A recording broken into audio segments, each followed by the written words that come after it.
So this is my first YouTube video in a very long time.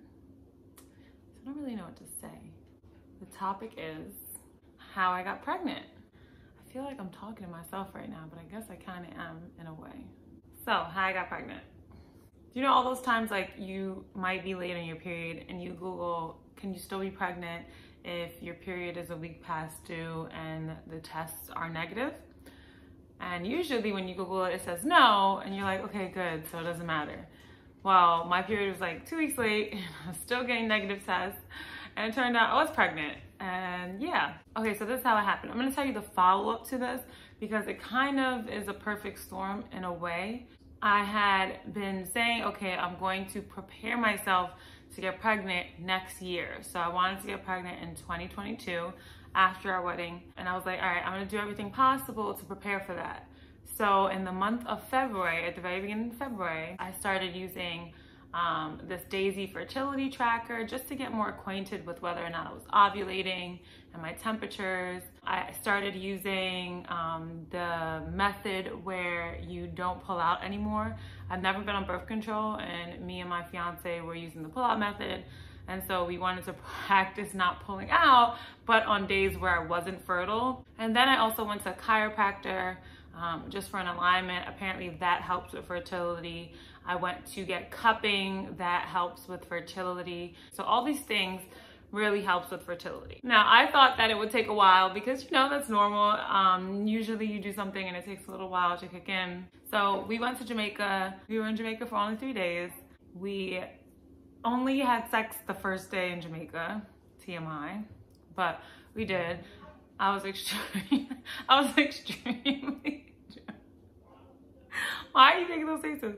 It's true. I was extremely drunk. Also, after sex, I did not use the bathroom, which I typically do, okay? Typically, and this could be TMI, but it doesn't matter to me.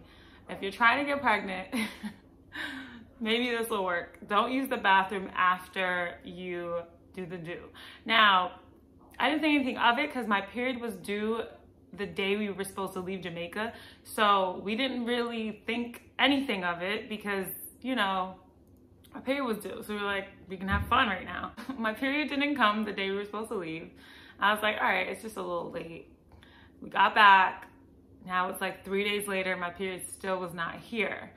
So I kind of was confused. I went and I bought a, the pink, you know, the pink, what's it called? I went and I bought a pink test, the pink ones, the pink brand. I don't know what to call it. And it was negative. That was 3 days after my period was due. Now my periods are always long, so I always wait 35 days before I get nervous. So this was now 38 days. It said it was due on the 33rd day, but the 35th day I was like, all right, and then I waited 3 more days. I took a test. It was negative. So it was negative. I was like, all right, I have nothing to worry about. 3 days later, I still have no period. I was like, all right, I'm gonna take another test. Took another test, it was negative. Now it's like a week past my period being due. Fast forward, I was like, I'm not spending $16 on any more tests. I refuse, because if I'm not pregnant, I'm like, this is just a waste of money. I'm clearly not pregnant. I went on Amazon and I spent like $8 on 50 strips that are like, you know, it's like a line or it isn't a line. It has no like extraness to it. There are 50 strips, super simple to like read basically. And you just pee on it and, you know, it's either line shows up or line doesn't show up, or a light line shows up or whatever.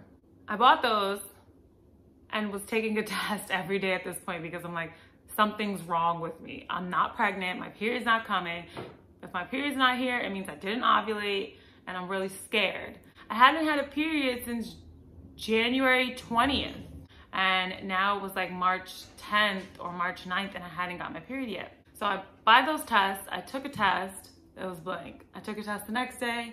It had like the most faint line you can imagine. And so I was like, all right, this is nothing again. And then the next day, which now it's like 2 weeks after my period, I saw like a faint line, but I wasn't sure. So I Googled, can you still be pregnant 2 weeks after you miss your period? And of course, Google told me no. And I was like, all right, so like, this is a mishap. So I called my GYN. She gave me an appointment for 2 days later. I took a test before I went to my appointment.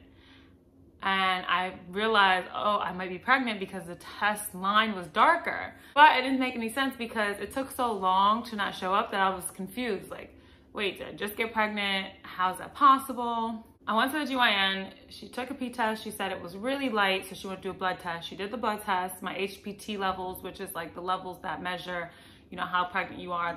That's the best way I could describe it. They were in the thousands, so that was good. And she was like, oh, you're definitely pregnant. Come back in 2 days and, you know, so we can do another blood test. So I went back in 2 days, did another blood test. Now my levels are in like the tens of thousands. And so I was definitely pregnant. Now at that point, I was confused, very confused.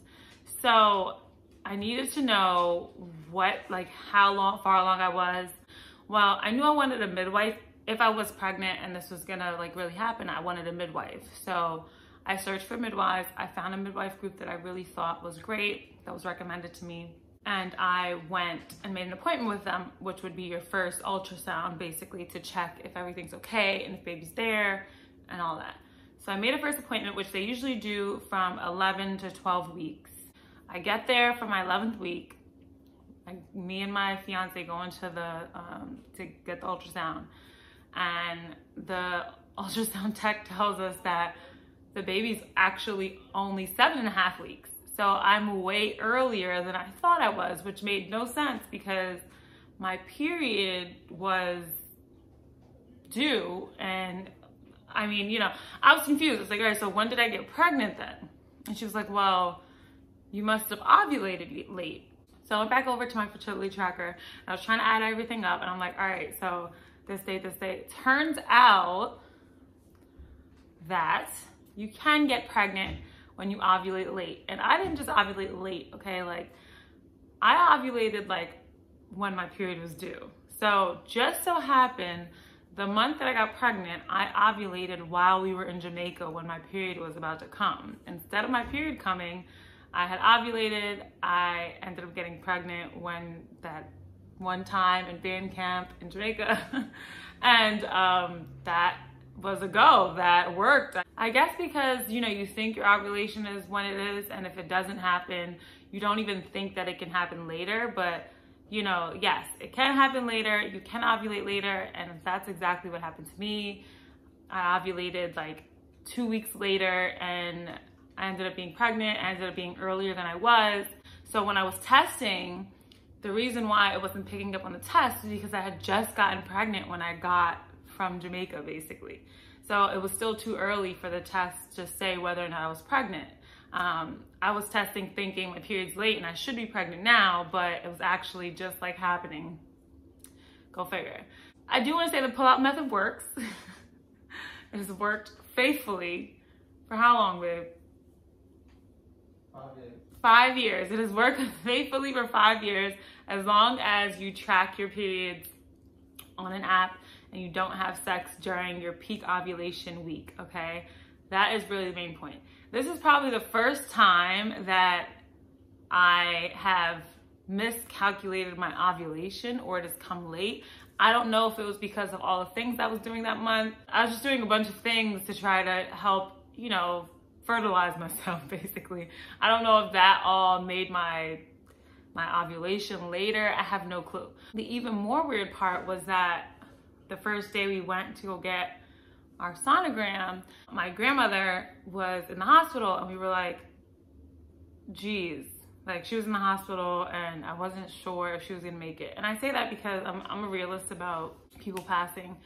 And I'm Jamaican and my grandmother would always tell me like, you know, one will go and one will come, and just something about it just felt like, you know. So the first ultrasound picture I ever had has the day that my grandmother died on it, and I just feel like she gave us this gift because, you know, we conceived in Jamaica and she died on the day that we saw the baby, and it was just like a gift from her to us, you know, like a parting gift. So I don't know, just, you know, I'm gonna do another video and I'm gonna do it on, I'm gonna talk to myself like this for like 20 minutes. The next one I'll probably do is like why I chose to go with a midwife, what my birth plan is, what I'm involving in my birth plan, why I'm choosing natural birth, and why you should have a birth plan, and everything else. So yeah, I got for you guys.